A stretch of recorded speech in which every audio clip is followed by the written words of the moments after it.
दोस्तों सोचो एक ऐसी सिचुएशन जहां दुनिया का सबसे पावरफुल मिलिट्री अलायंस अंदर से टूटने लगे और उसी वक्त एक ऐसा लीडर जो ऑलरेडी वॉर लड़ रहा है वो इस वीकनेस का वेट कर रहा हो। ये कोई मूवी का सीन नहीं है, ये रियल दुनिया का करंट जियोपॉलिटिकल गेम है और इस गेम के बीच में तीन नाम सबसे इंपॉर्टेंट है, डोनाल्ड ट्रंप, व्लादिमीर पुतिन और नाटो। आज हम समझेंगे क्यों सिक्योरिटी इनसाइडर्स को डर है कि अगर अमेरिका नाटो से पीछे हटा तो यूरोप में एक नया क्राइसिस या कॉन्फ्लिक्ट शुरू हो सकता है। सबसे पहले एक सिंपल सवाल, नाटो इतना इंपॉर्टेंट क्यों है? नाटो यानी नॉर्थ अटलांटिक ट्रीटी ऑर्गेनाइजेशन 1949 में बना था एक सिंपल रूल के साथ, अगर एक मेंबर कंट्री पर अटैक होता है तो सब मिलकर उसका जवाब देंगे। इसका मतलब अगर रशिया किसी नाटो कंट्री पर अटैक करे तो इनडायरेक्टली उसे अमेरिका से लड़ना पड़ेगा और इसी वजह से नाटो दुनिया का सबसे पावरफुल डेटरेंट बना हुआ है। लेकिन प्रॉब्लम तब शुरू होती है जब इस अलायंस का सबसे बड़ा मेंबर अमेरिका खुद इससे दूर होने की बात करे। रिसेंट स्टेटमेंट्स में डोनाल्ड ट्रंप ने नाटो को पेपर टाइगर तक कह दिया और ये भी कहा कि वो अलायंस से बाहर निकलने पर सीरियसली सोच रहे हैं। उनका गुस्सा काफी हद तक इस बात पर है कि उनके ईरान के अगेंस्ट एक्शंस में यूरोप के कई कंट्रीज ने फुल सपोर्ट नहीं दिया, कुछ कंट्रीज ने तो अपने बेसेस तक एक्सेस डिनाई कर दिया। यहाँ से एक क्रैक शुरू होती है अमेरिका और यूरोप के बीच, और जियोपॉलिटिक्स में क्रैक का मतलब होता है अपॉर्चुनिटी। यूरोपियन डिप्लोमेट्स का मानना है कि अगर ये रिफ्ट बढ़ती है तो व्लादिमीर पुतिन इसे इग्नोर नहीं करेगा, वो उसे यूज करेगा और कैसे करेगा ये समझना बहुत इंपॉर्टेंट है। देखो, रशिया सीधा नाटो कंट्री पर अटैक करे ये अभी मुश्किल लगता है। क्यों?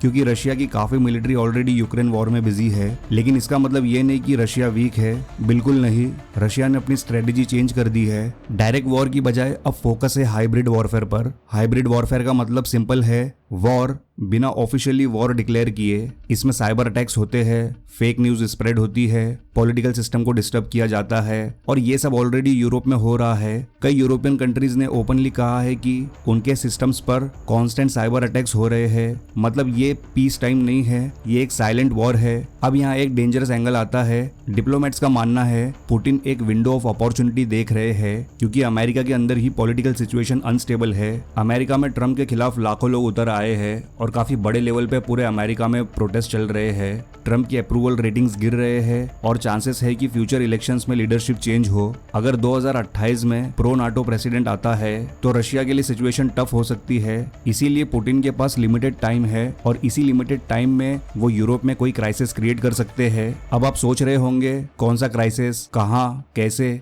ये एग्जैक्ट प्रिडिक्ट करना मुश्किल है लेकिन पॉसिबिलिटीज क्लियर है। ईस्टर्न यूरोप के बॉर्डर रीजन्स, बाल्टिक स्टेट्स या बाल्कन्स जैसे सेंसिटिव एरियाज, ये सब हिस्टोरिकली वॉलेटाइल जोन रहे हैं। अगर यहाँ इंस्टेबिलिटी क्रिएट होती है तो नाटो को रिएक्ट करना पड़ेगा और अगर उस वक्त अमेरिका फुल्ली कमिटेड नहीं हुआ तो अलायंस की क्रेडिबिलिटी हिल सकती है और यही पुतिन का मेन गोल हो सकता है। डायरेक्ट वॉर जीतना नहीं, बैलेंसिंग पावर तोड़ना, डिवाइड क्रिएट करना और अपनी टर्म्स पर यूक्रेन वॉर का एंड सिक्योर करना। एक यूरोपियन डिप्लोमेट ने तो सीधा कहा पुतिन पॉपकॉर्न लेके बैठ सकते हैं और अमेरिका और यूरोप के बीच बढ़ती डिवीजन को एंजॉय कर सकते हैं। ये लाइन फनी लग सकती है लेकिन इसका मतलब बहुत सीरियस है। जियोपॉलिटिक्स में एनिमी का सबसे बड़ा वेपन होता है तुम्हारी इंटरनल वीकनेस। अब एक और इंटरेस्टिंग चीज, ट्रंप के स्टेटमेंट्स और उसके एक्शंस में डिफरेंस देखा गया है। कई ऑफिशियल्स का कहना है कि जब बात एक्चुअल मिलिट्री कमिटमेंट्स की आती है तो ट्रंप ने पहले भी नाटो को सपोर्ट किया है। मतलब वो बोल कुछ और देता है और ग्राउंड पर करता कुछ और है। लेकिन प्रॉब्लम ये है जियोपॉलिटिक्स सिर्फ एक्शन से नहीं परसेप्शन से भी चलती है।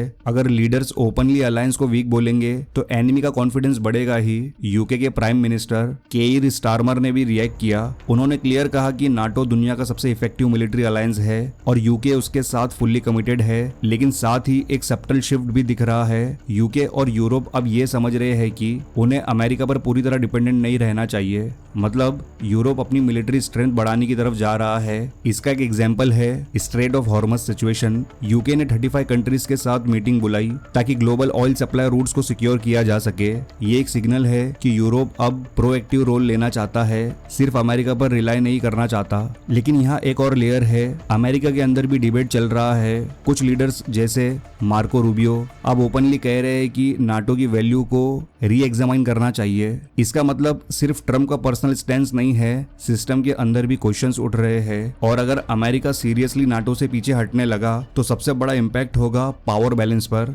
यूरोप की मिलिट्री स्ट्रेंथ स्ट्रांग है, लेकिन अमेरिका के बिना वो सेम लेवल का डिटरेंस क्रिएट नहीं कर सकते और यही गैप रशिया एक्सप्लॉइट कर सकता है। एक और इम्पोर्टेंट पॉइंट, लॉ के according US president directly NATO से विड्रॉ नहीं कर सकता, कांग्रेस की अप्रूवल चाहिए होती है। लेकिन अगर ट्रंप सिर्फ अनाउंस भी कर दे तो लीगल और पॉलिटिकल कियोस क्रिएट हो सकता है और जियोपॉलिटिक्स में कियोस ही सबसे बड़ा वेपन होता है। अब थोड़ा और डीप समझते हैं पुतिन का पूरा गेम क्या हो सकता है। देखो, रशिया ने यूक्रेन वॉर के दौरान एक चीज क्लियरली प्रूव कर दी है कि वो लॉन्ग टर्म कॉन्फ्लिक्ट हैंडल कर सकता है। सैंक्शंस लगे, इकोनॉमी पर प्रेशर आया, लेकिन रशिया कोलैप्स नहीं हुआ। इसका मतलब रशिया सिर्फ मिलिट्री से नहीं, इकोनॉमिक और पॉलिटिकल एंड्योरेंस से भी गेम खेल रहा है।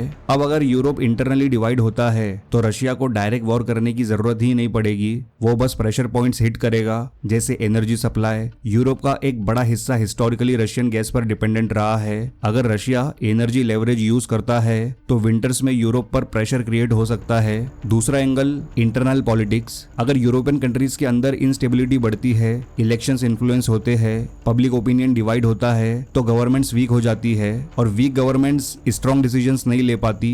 ये भी एक तरह का इनडायरेक्ट अटैक है। तीसरा एंगल, मिलिट्री सिग्नलिंग। रशिया छोटे छोटे मिलिट्री ड्रिल्स कर सकता है, बॉर्डर टेंशंस क्रिएट कर सकता है ताकि नाटो को कॉन्स्टेंटली अलर्ट मोड में रखा जा सके। इससे रिसोर्सेज ड्रेन होते हैं और साइकोलॉजिकल प्रेशर बिल्डअप होता है। और सबसे डेंजरस सिनारियो, अगर नाटो का आर्टिकल 5 वीक पड़ गया, मतलब अगर एक कंट्री अटैक होती है और बाकी कंट्रीज यूनाइटेड रिस्पॉन्स नहीं देती, तो अलायंस प्रैक्टिकली खत्म हो जाएगा और यही पुतिन का बिगेस्ट स्ट्रेटेजिक विन होगा। अब एक और डीपर लेयर समझो, ये सिर्फ रशिया वर्सेस नाटो का इशू नहीं है, ये ग्लोबल पावर ट्रांजिशन का फेज है। कोल्ड वॉर के बाद अमेरिका एक सुपर पावर था और नाटो उसका एक्सटेंडेड आर्म, लेकिन आज सिचुएशन चेंज हो रही है। चाइना राइज कर रहा है, रशिया अपनी पोजीशन एसर्ट कर रहा है और वेस्ट इंटरनली डिवाइड हो रहा है। ऐसे टाइम पर अगर नाटो वीक होता है तो दुनिया एक मल्टीपोलर ऑर्डर की तरफ फास्ट मूव करेगी और मल्टीपोलर वर्ल्ड का मतलब होता है ज्यादा कॉम्पिटिशन, ज्यादा अनसर्टेनिटी और ज्यादा रीजनल कॉन्फ्लिक्ट्स। पुतिन जैसे लीडर्स इसी टाइप के एनवायरनमेंट में कंफर्टेबल होते हैं, क्योंकि जब रूल्स क्लियर नहीं होते तब एग्रेसिव स्ट्रेटेजीज ज्यादा इफेक्टिव होती है। अगर नाटो एक स्ट्रॉन्ग यूनाइटेड ब्लॉक रहता है तो रशिया को लिमिट में रहना पड़ता है, लेकिन अगर अलायंस टूटने लगता है तो बाउंड्रीज ब्लर हो जाती है और जब बाउंड्रीज ब्लर होती है तब कॉन्फ्लिक्ट्स अनप्रेडिक्टेबल हो जाते हैं। इसी वजह से यूरोपियन डिप्लोमेट्स इतने कंसर्न है, क्योंकि उन्हें पता है ये सिर्फ एक पॉलिटिकल स्टेटमेंट नहीं है, ये पूरे सिक्योरिटी आर्किटेक्चर को इम्पैक्ट कर सकता है और अगर एक बार सिस्टम अनस्टेबल हो गया तो उसे वापस स्टेबल करना बहुत मुश्किल है। तो ओवरऑल पिक्चर क्या है? एक तरफ अमेरिका और यूरोप के बीच ट्रस्ट क्रैक हो रहा है, दूसरी तरफ रशिया पेशेंटली वेट कर रहा है और तीसरी तरफ दुनिया का बैलेंस धीरे धीरे शिफ्ट हो रहा है। आज का जियोपॉलिटिक्स सिंपल नहीं है, ये चेस गेम है जहां एक मूव सिर्फ बैटलफील्ड पर नहीं बल्कि इकोनॉमी, पॉलिटिक्स और परसेप्शन पर भी होता है। और इस गेम में सबसे बड़ा सवाल ये नहीं है कि वॉर होगा या नहीं, सवाल ये है अगर अपॉर्चुनिटी मिली तो पुतिन पहला मूव कब करेंगे। तो दोस्तों, इस बारे में आपकी क्या राय है नीचे कमेंट सेक्शन में जरूर बताएं और ये वीडियो अच्छा लगा तो लाइक और शेयर जरूर करना और अगर इस चैनल पर पहली बार आए हो तो वर्ल्ड डायनेमिक्स को सब्सक्राइब जरूर करें ऐसे ही इन्फॉर्मेटिव जियोपॉलिटिकल वीडियोस की नोटिफिकेशंस पहले पाने के लिए। तो मिलते हैं नेक्स्ट वीडियो में एक नए टॉपिक के साथ। Good bye.